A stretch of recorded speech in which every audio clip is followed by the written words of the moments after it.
Hi hello everybody, Sumukha ಸೊಲ್ಯೂಷನ್ಸ್ಗೆ ತಮ್ಮೆಲ್ಲರಿಗೂ ಹಾರ್ದಿಕ ಸ್ವಾಗತ. ಇವತ್ತು 24 ಅಕ್ಟೋಬರ್ 2021ಗೆ ಸಂಬಂಧಿಸಿದ ಡೈಲಿ ನ್ಯೂಸ್ ಪೇಪರ್ ಅನಾಲಿಸಿಸ್ ಮತ್ತು MCQs. ಫ್ರೆಂಡ್ಸ್, ನಿಮ್ಗೆಲ್ಲರಿಗೂ ತಿಳಿದಿರುವಂತೆ ನಾವು ನಮ್ಮ ಪ್ರತಿದಿನದ ಈ ಒಂದು ನ್ಯೂಸ್ ಕವರೇಜ್ ಅಲ್ಲಿ Hindu, Deccan Herald, Prajavani, Vijaya Karnataka, press information bureau, Indian Express, Deccan Herald, ಹೀಗೆ ನಾನಾ ಒಂದು ದಿನಪತ್ರಿಕೆಗಳ ಸುದ್ದಿ ವಿಷಯಗಳನ್ನು ತಯಾರಿಸಿಕೊಂಡು ಸಂಭಾವ್ಯ ಪ್ರಶ್ನೆಗಳು ಹೇಗೆ ಅದರ ಮೂಲಕ ಅವರು ಕೊಡ್ಬೋದು ಮುಂಬರುವಂತಹ ಪರೀಕ್ಷೆಗಳಿಗೆ ಅಂತ ಹೇಳುವಂತ ಒಂದು ದೃಷ್ಟಿಯಲ್ಲಿ ನಾವೀ ಒಂದು ಯೂಟ್ಯೂಬ್ ಚಾನೆಲ್ ಅನ್ನು ಸ್ಟಾರ್ಟ್ ಮಾಡಿದ್ದೇವೆ. ಹೋಪ್ಫುಲಿ ಈ ನಮ್ಮ ಎಲ್ಲ ಪ್ರಯತ್ನ ನಿಮ್ಮ ಮುಂಬರುವಂತ ಎಲ್ಲ ಪರೀಕ್ಷೆಗಳಿಗೆ ಸಹಾಯ ಆಗಬಹುದು ಎಂಬ ಒಂದು ಭರವಸೆಯೊಂದಿಗೆ, ಹಾಗೂ ಯಾರೆಲ್ಲ ನಮ್ಮ PDF ಅಥವಾ PPT ಈ ಸೆಷನ್ಗೆ ಸಂಬಂಧಿಸಿದಾಗಿ ನಮ್ಮ PDF PPT ಬೇಕಾಗುತ್ತೆ ನಿಮಗೆ, ಡಿಸ್ಕ್ರಿಪ್ಷನ್ ಅಲ್ಲಿರುವಂತ ಲಿಂಕ್ ಅದರಲ್ಲಿ ನಾವು ಕೊಟ್ಟಿದ್ದೇವೆ, ನಮ್ಮ ಬ್ಲಾಗ್ ಸ್ಪಾಟ್ ಮತ್ತು ಟೆಲಿಗ್ರಾಮ್ ಲಿಂಕ್ ಇದು. You can access that. ಇಷ್ಟು ಹೇಳ್ತಾ I think it is time to start the class. ಮೊದಲನೇ ಪ್ರಶ್ನೆ ಹೀಗಿದೆ. ನಮ್ಮ ಪ್ರತಿಯೊಂದು ಪ್ರಶ್ನೆಯು ಪ್ರತಿ ದಿವಸದ ನ್ಯೂಸ್ ಐಟಮ್ಸ್ಗೆ ಅದು ಕನೆಕ್ಟೆಡ್ ಆಗಿರ್ತದೆ. Okay, 99.9% are all the questions that we frame for this session. They are related to the news items. You can see the first question is here. ಯಾವ ವಿಧಿಯು ಹೊಸ ರಾಜ್ಯಗಳನ್ನು ರಚಿಸಲು ಸಂಸತ್ತಿಗೆ ಅಧಿಕಾರ ನೀಡುತ್ತದೆ? Which article of the constitution authorizes the parliament to form new states? Here the right answer is option 3, ಅಂದ್ರೆ ಮೂರನೇ ವಿಧಿ, ಸಂವಿಧಾನದ ಮೂರನೇ ವಿಧಿ. ಇದು static question, actually static GK, ಸಂವಿಧಾನಕ್ಕೆ ಸಂಬಂಧಿಸಿದ ಹೆಚ್ಚಿನ ವಿಷಯಗಳು ಸ್ಟ್ಯಾಟಿಕ್ GK ಆಗಿರ್ತದೆ. ಇದನ್ನು ಯಾಕೆ ನಾವು ಪ್ರಶ್ನೆಯಲ್ಲಿ ಹಾಕಿದ್ದೇವೆ ಅಂತ ಹೇಳಿದ್ರೆ, ಮೊದಲಿಗೆ ಆ ವಿಷಯ ನಾನು ಹೇಳುವಂತ ಪ್ರಯತ್ನ ಮಾಡ್ತೇನೆ. ಯಾಕಂತ ಹೇಳಿದ್ರೆ, ನಮ್ಮ ಕೇಂದ್ರ ಗೃಹ ಸಚಿವರಾದ ಶ್ರೀ ಅಮಿತ್ ಶಾ ಅವರು ಜಮ್ಮು ಕಾಶ್ಮೀರದ 4500 ಯೂತ್ ಕ್ಲಬ್ಗಳನ್ನು ಉದ್ದೇಶಿಸಿ ಮಾತನಾಡುವಂತಹ ಸಂದರ್ಭದಲ್ಲಿ ಡಿಲಿಮಿಟೇಷನ್ ಕಾರ್ಯಪ್ರಕ್ರಿಯೆ ಮುಗಿದ ನಂತರ ಹಾಗೂ ಚುನಾವಣೆಯ ನಂತರ ಜಮ್ಮು ಕಾಶ್ಮೀರ ಈಗ ಏನು ಕೇಂದ್ರಾಡಳಿತ ಪ್ರದೇಶವಾಗಿ ಘೋಷಿಸಲಾಗಿದೆ ಅಥವಾ ಅದು ಮೂಡಿ ಬಂದಿದೆ, ಅದರ ರಾಜ್ಯತ್ವವನ್ನು ಪುನಃಸ್ಥಾಪಿಸುವುದಾಗಿ ಅವರು ಪುನರುಚ್ಚಿಸಿದ್ದಾರೆ ಅಥವಾ ಒಂದು ಆಶ್ವಾಸನೆಯನ್ನು ಕೊಟ್ಟಿದ್ದಾರೆ. ಓಕೆ, ಬಿಕಾಸ್ ಆಫ್ ದ್ಯಾಟ್ ನಮಗೆ ಈ ಒಂದು ಅಂದ್ರೆ ಡಿಲಿಮಿಟೇಷನ್ ಎಕ್ಸಸೈಸಸ್ ಅಲ್ಲಿ ಈ ಒಂದು ಜಮ್ಮು ಮತ್ತು ಕಾಶ್ಮೀರ ಒಂದು ಮರುಸಂಘಟನಾ ಕಾಯ್ದೆ ಅಥವಾ Jammu and Kashmir reorganisation act of 2019. ಈ ಕಾಯ್ದೆ ಅನ್ವಯ ನಿಮಗೆಲ್ಲ ಗೊತ್ತಿರುವ ಹಾಗೆ ಜಮ್ಮು ಕಾಶ್ಮೀರ್ ಅನ್ನು 2 ಕೇಂದ್ರಾಡಳಿತ ಪ್ರದೇಶವಾಗಿ ವಿಭಜಿಸಲಾಗಿದೆ. ಯಾವುದು? ಒಂದು ಕೇಂದ್ರಾಡಳಿತ ಪ್ರದೇಶವಾಗಿ ಜಮ್ಮು ಮತ್ತು ಕಾಶ್ಮೀರ್ ಮತ್ತು ಇನ್ನೊಂದು ಲಡಾಖ್. ಹೌದಾ ಅಲ್ವಾ? ಇದು ಯಾವಾಗ ಅಸ್ತಿತ್ವಕ್ಕೆ ಬಂತು ಅಂತ ಹೇಳಿದ್ರೆ 2019 31 ಅಕ್ಟೋಬರ್ 2019 ಸರ್ದಾರ್ ವಲ್ಲಭ್ ಭಾಯ್ ಪಟೇಲ್ ಅವರ 144ನೇ ಬರ್ತ್ ಆನಿವರ್ಸರಿ ಆ ದಿನದಂದಿದು ಅಸ್ತಿತ್ವಕ್ಕೆ ಬಂತು. ಎಲ್ಲ ವಿಷಯಕ್ಕೆ ಸಂಬಂಧಿಸಿದಾಗಿ ಹೀಗೆ ಒಂದು ಪ್ರದೇಶವನ್ನು ಈ ರೀತಿಯಾಗಿ ಕೇಂದ್ರಾಡಳಿತ ಪ್ರದೇಶವಾಗಿ ಘೋಷಿಸುವುದಿರ್ಬೋದು, ರಾಜ್ಯಗಳ ವಿಸ್ತರಣೆ ಇರ್ಬೋದು. ಇದಕ್ಕೆ ಸಂವಿಧಾನದಲ್ಲಿ ಎಲ್ಲಿ ಅವಕಾಶ ಇದೆ ಅಂತ ಹೇಳೋದು ನಮ್ಮ ಪ್ರಶ್ನೆಯಾಗಿತ್ತು. Here the right answer is article 3. It's a very important article. ಈ ವಿಧಿ, ನಮ್ಮ ಸಂವಿಧಾನದ ಮೂರನೇ ವಿಧಿ ಸಂಸತ್ತಿಗೆ ಹೇಗೆ ಅಧಿಕಾರ ನೀಡ್ತದೆ ಅಂತ ಹೇಳಿದ್ರೆ, ಯಾವುದೇ ರಾಜ್ಯದಿಂದ ಪ್ರದೇಶವನ್ನು ಬೇರ್ಪಡಿಸುವ ಮೂಲಕ ಅಥವಾ 2 ಅಥವಾ ಹೆಚ್ಚಿನ ರಾಜ್ಯಗಳು ಅಥವಾ ರಾಜ್ಯಗಳ ಭಾಗಗಳನ್ನು ಒಂದುಗೂಡಿಸುವ ಮೂಲಕ ಅಥವಾ ಯಾವುದೇ ಒಂದು ಪ್ರಾಂತ್ಯವನ್ನು ಯಾವುದೇ ರಾಜ್ಯದ ಒಂದು ಭಾಗಕ್ಕೆ ಒಂದುಗೂಡಿಸುವ ಮೂಲಕ ಹೊಸ ರಾಜ್ಯವನ್ನು ರಚಿಸುವುದು.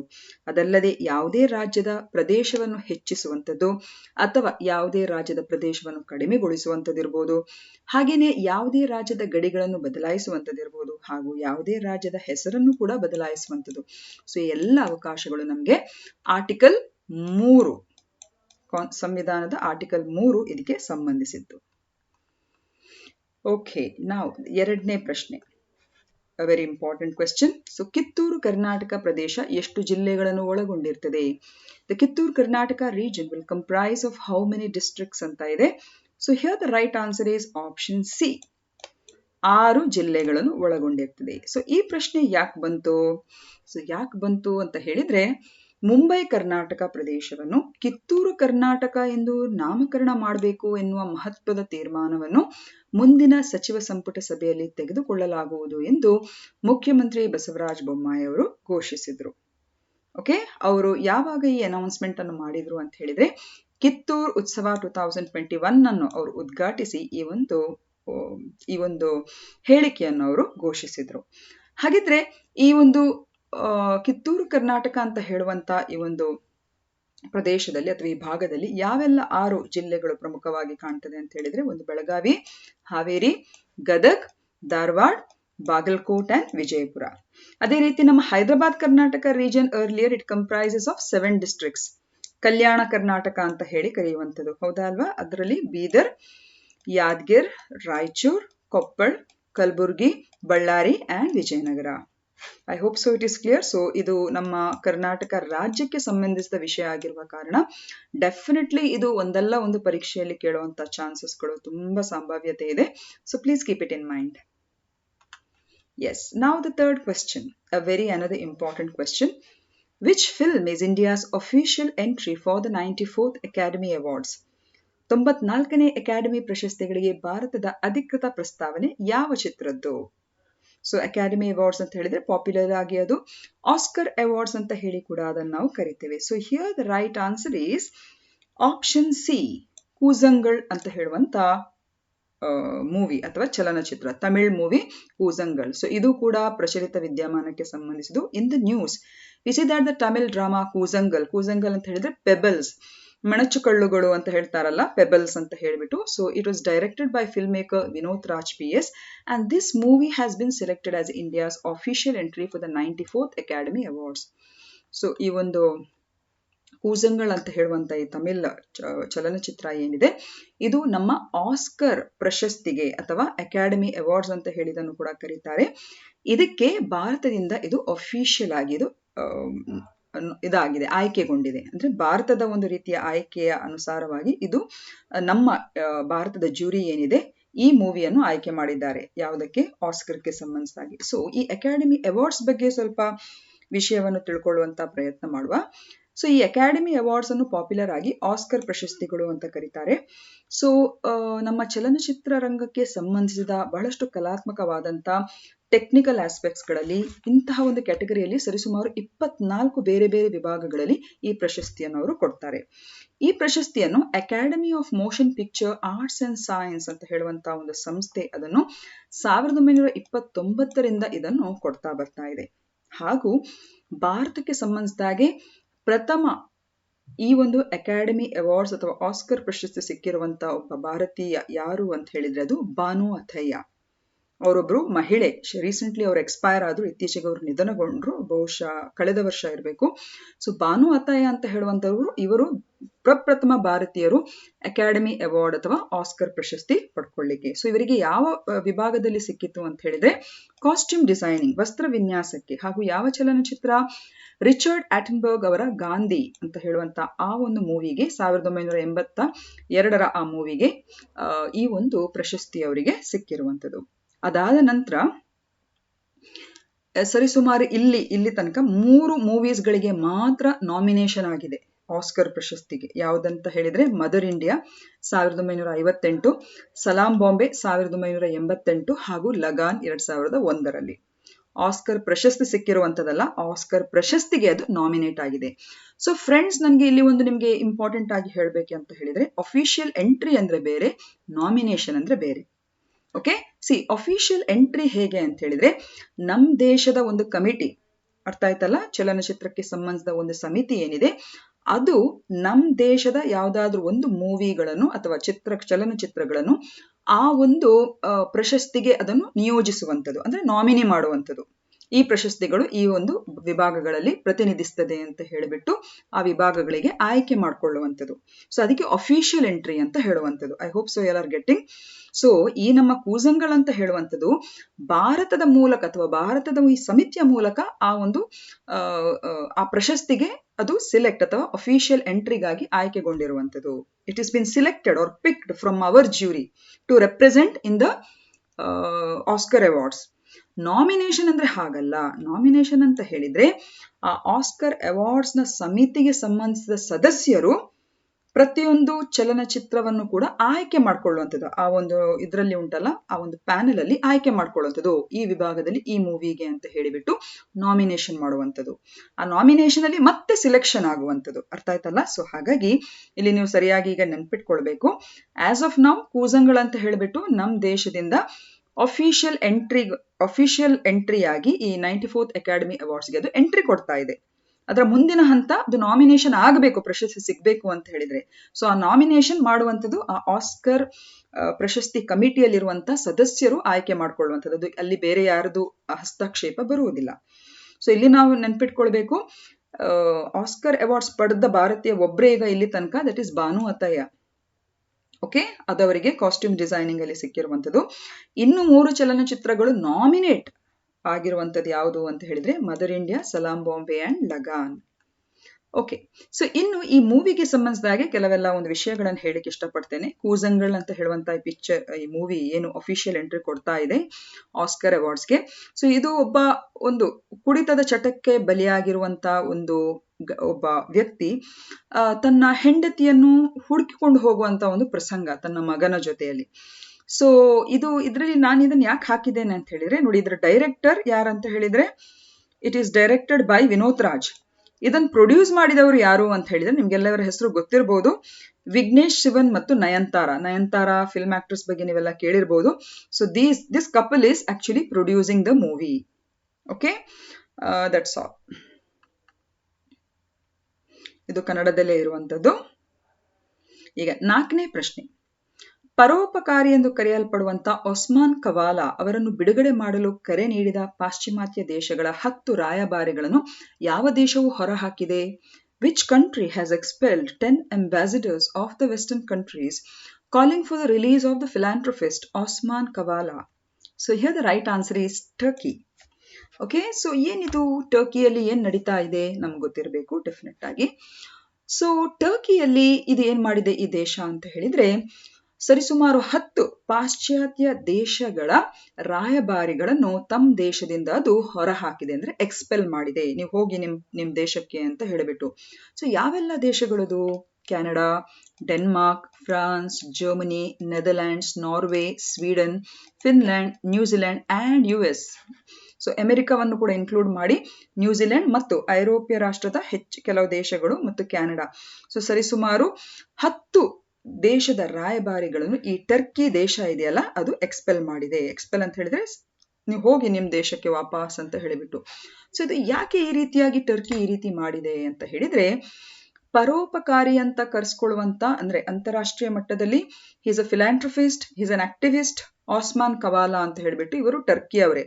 ಸೊ ಇವರನ್ನು ಬಿಡುಗಡೆ ಮಾಡುವಂತೆ ಕರೆ ನೀಡಿರುವಂತ ಪಾಶ್ಚಿಮಾತ್ಯ ದೇಶಗಳ 10 ರಾಯಭಾರಿಗಳನ್ನು ಹೊರಹಾಕುವಂತೆ ವಿದೇಶಾಂಗ ಸಚಿವಾಲಯಕ್ಕೆ ಶನಿವಾರ ಆದೇಶ ನೀಡಿರುವುದಾಗಿ ಟರ್ಕಿಯ ಅಧ್ಯಕ್ಷ ರೆಸೆಪ್ ತಾಯಿಪ್ ಎರ್ಡೋಗಾನ್ ಹೇಳಿದ್ದಾರೆ. ಸೊ ಅಕ್ಟೋಬರ್ 18ರಂದು ಜಂಟಿ ಹೇಳಿಕೆಯಲ್ಲಿ ಈ ಎಲ್ಲ ದೇಶಗಳ ರಾಯಭಾರಿಗಳು ಶ್ರೀ ಕವಾಲಾ ಅವರ ಪ್ರಕರಣಕ್ಕೆ ನ್ಯಾಯಯುತ ಮತ್ತು ತ್ವರಿತ ಪರಿಹಾರಕ್ಕಾಗಿ ಅವರ ತುರ್ತು ಬಿಡುಗಡೆಗೆ ಅವರು ಕರೆ ನೀಡಿದ್ದರು. ಸೊ ಇಲ್ಲಿ ಪ್ರಕರಣವನ್ನು ನಾನು ತುಂಬಾ ಈಸಿಯಾಗಿ ನಿಮ್ಗೆ ಹೇಳ್ತೇನೆ ನೋಡಿ. ಈ ಕವಾಲಾ ಅಂತ ಹೇಳುವಂತ ಈ ಫಿಲಾಂಥ್ರಫಿಸ್ಟ್, ಸಮಾಜ ಸೇವಕ ಮತ್ತು ಆಕ್ಟಿವಿಸ್ಟ್ ನಾನಾ ವಿಚಾರಗಳಲ್ಲಿ, ಅಂಡ್ ಅವರು ತುಂಬಾನೇ ಈ ಕಲಾತ್ಮಕಕ್ಕೆ ಸಂಬಂಧಿಸಿದಾಗೆ ಕೂಡ ಬಹಳಷ್ಟು ಟರ್ಕಿಯಲ್ಲಿ ಸಂಘಟನೆಗಳನ್ನೆಲ್ಲ ಅವರು ಹುಟ್ಟುಹಾಕಿದ್ದಾರೆ. ಸೊ ಈ ಕವಾಲಾ ಅಂತ ಹೇಳುವಂತ ವ್ಯಕ್ತಿ and is a businessman also.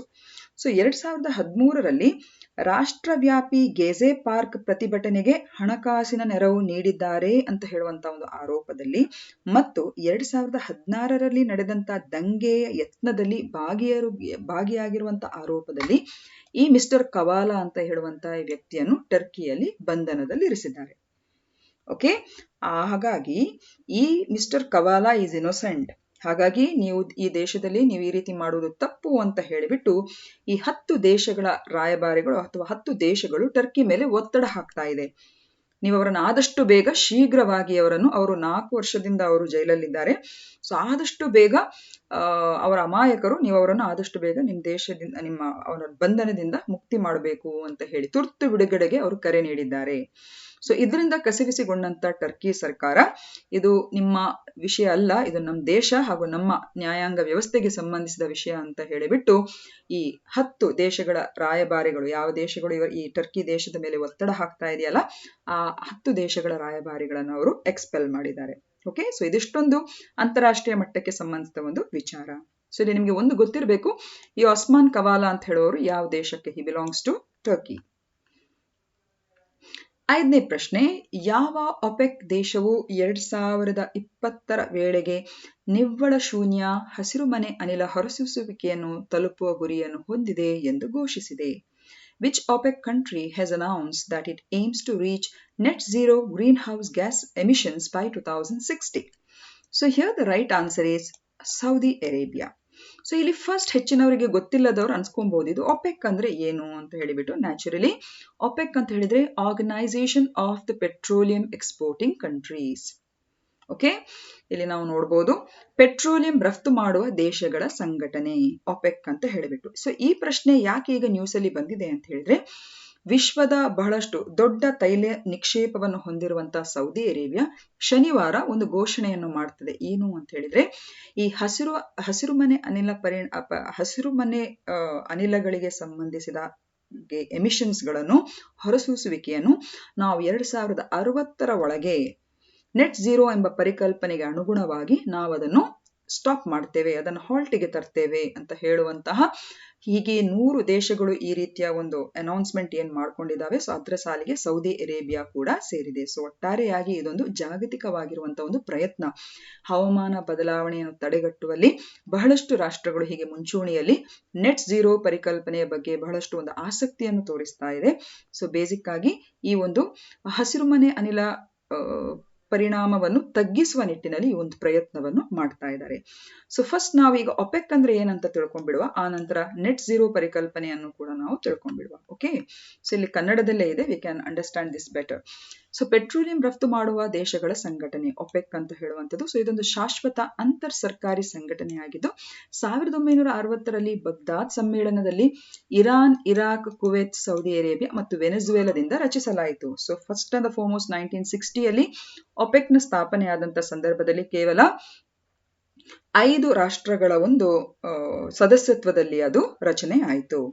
So ಪ್ರಮುಖವಾಗಿ ತೈಲವನ್ನು ಉತ್ಪಾದಿಸುವ ಮತ್ತು ಖರೀದಿಸುವ ಎರಡೂ ದೇಶಗಳ ಆರ್ಥಿಕತೆಯ ಮೇಲೆ ಪರಿಣಾಮ ಬೀರುವ ಏರಿಳಿತಗಳನ್ನು ತಪ್ಪಿಸಲಿಕ್ಕೆ ಹಾಗೂ ವಿಶ್ವ ಮಾರುಕಟ್ಟೆಯಲ್ಲಿ ತೈಲ ಬೆಲೆಯನ್ನು ನಿಗದಿಪಡಿಸುವ ಪ್ರಯತ್ನದಲ್ಲಿ ತೈಲ ಪೂರೈಕೆಯನ್ನು ಸಮರ್ಪಕವಾಗಿ ನಿರ್ವಹಿಸುವ ಗುರಿಯನ್ನು ಈ ಒಂದು ಸಂಘಟನೆ ಹೊಂದಿದೆ.